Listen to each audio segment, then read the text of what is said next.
You're listening to WICR, Iona College Radio. From the third floor in the Murphy Center here at Iona College, this is your host, The Rock is on DePaula, on this Tuesday, January 26, 2016. Now, we all know that the conference championship games happened this past weekend, so let's jump right into that. Let's start off with the first game, the AFC title game. Now, look, going into the game, most people were favoring New England because, they're the defending Super Bowl champions. There was all this nonsense about, Peyton Manning doesn't have it anymore. He's not the same quarterback that he's not once, which, you know what? Looking at him the last few games, it's true. He's not the same player. But you know what he did in this past Sunday in the AFC title game? He stepped up. Yes, Peyton Manning stepped up. And all the crap that he's gone through this past year, whether it's, his productivity declining and him regressing, his health is in status, getting benched for Brock Osweiler, or having that horrible game against the Chiefs in Week 11, you know what? He stepped up. And kudos to Peyton Manning, because if there's one guy that deserves so much credit, it's him. It's him. He's a class act. He's a well-liked guy around the NFL, and he's a first-ballot Hall of Famer. And he stepped up. So kudos to him. But also in the game, though, there's one thing that stood out to me. And it was, other than Peyton Manning stepping up his game, it was thing that stood out to me, and that was the Denver Bronco defense came ready to play. Now, look, we all know that going into the season, the Broncos had one of the most fierce defenses in the league, with T.J. Ward, DeMarcus Ware, Danny Trevathan, Von Miller, and the list goes on. So we all knew the Broncos defense was going to be good, but we didn't expect it to be this good. But going into the game, New England was averaging 34 points a game, nearly 5 touchdowns a game, and they go into Denver and only put up 18. That's an accomplishment. Just an absolute accomplishment by the Denver defense. So kudos to them as well. Because in the game, though, they forced Brady to have 2 interceptions, which prior to the game, Brady went through 147 playoff pass attempts without throwing an INT. The last INT he threw was last year's Super Bowl against the Seattle Seahawks, though. So, but other than that, though, Brady was just pretty much untouchable, though. So he went through 147 pass attempts without throwing an INT, and the Denver Bronco defense stepped up. So kudos to them. And then one impact player. There's one player in that Denver defense that made an impact, and that was Von Miller. Now, 2 years ago, Miller didn't play in the AFC title game, nor did he play in the Super Bowl due to a torn ACL, which sidelined him for the year. But Von Miller made an absolute impact, though. He's one of the most fearsome linebackers in the league, and he just makes this Denver Broncos defense and this linebacker core so much better that it's not even funny.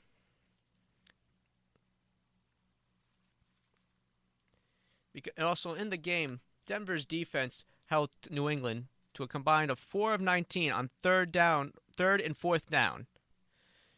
New England was 4 of 19, both on third and fourth downs combined.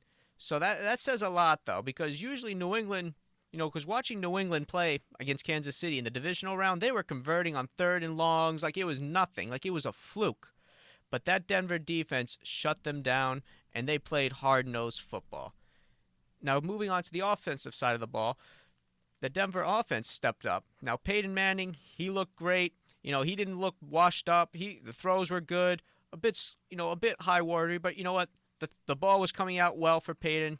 He had the confidence. His teammates made the plays.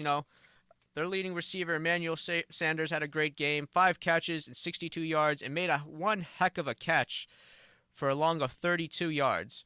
And he made it over Malcolm Butler, who was the Super Bowl MVP last year. So kudos to them.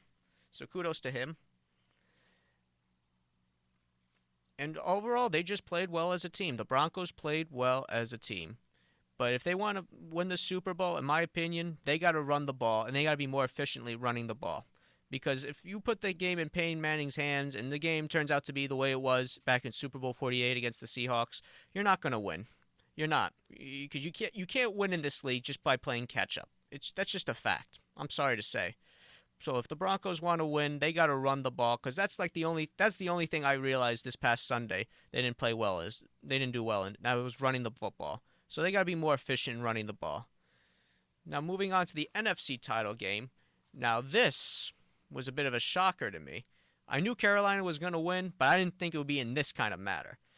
The Carolina Panthers defeated the Arizona Cardinals 51 to 15, and the defense forced 7 turnovers. Not 1, not 2, not 3, not 4, not 5, not 6, but 7 turnovers. LeBron James reference. 7 turnovers against another opponent offense in the Arizona Cardinals.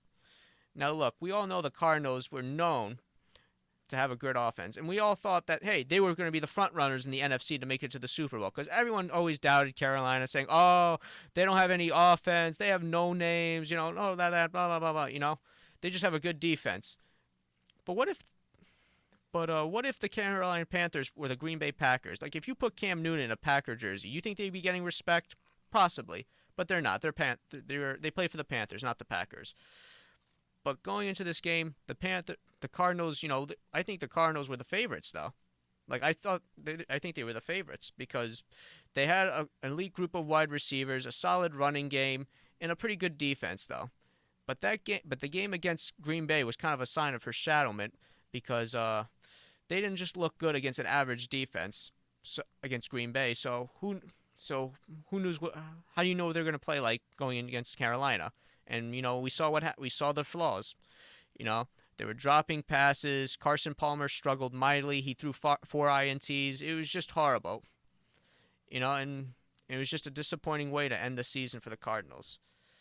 And then one turning point in the game was Patrick Peterson. When the Cardinals cut the deficit to 17-7, and then they were getting the ball back, Patrick Peterson fumbled or muffed the punt and fumbled, and then that led to a Carolina touchdown. Then also another turning point was when they forced an interception, or Patrick Peterson, believe it or not, intercepted Cam Newton. He ran it back, and then, lo and behold, Carson Palmer just intercepted it, or threw an interception into the end zone, diminishing any Super Bowl hopes of the Cardinals. And also in the game, Cam Newton, who's pretty much anonymously the MVP, or unanimous, is pretty much the unanimous MVP of the league, was 19 of 28, 335 pass yards, and had 2 touchdown passes and 2 rushing touchdowns. So he just did a phenomenal job as well. And you know what? The Carolina Panthers, in this game, they just dominated the Cardinals in all 3 aspects of the game. Now, could they do that against this Bronco defense? Now, I don't think they'll dominate, but I think they'll still have some success against this team. They'll still have success against the Broncos.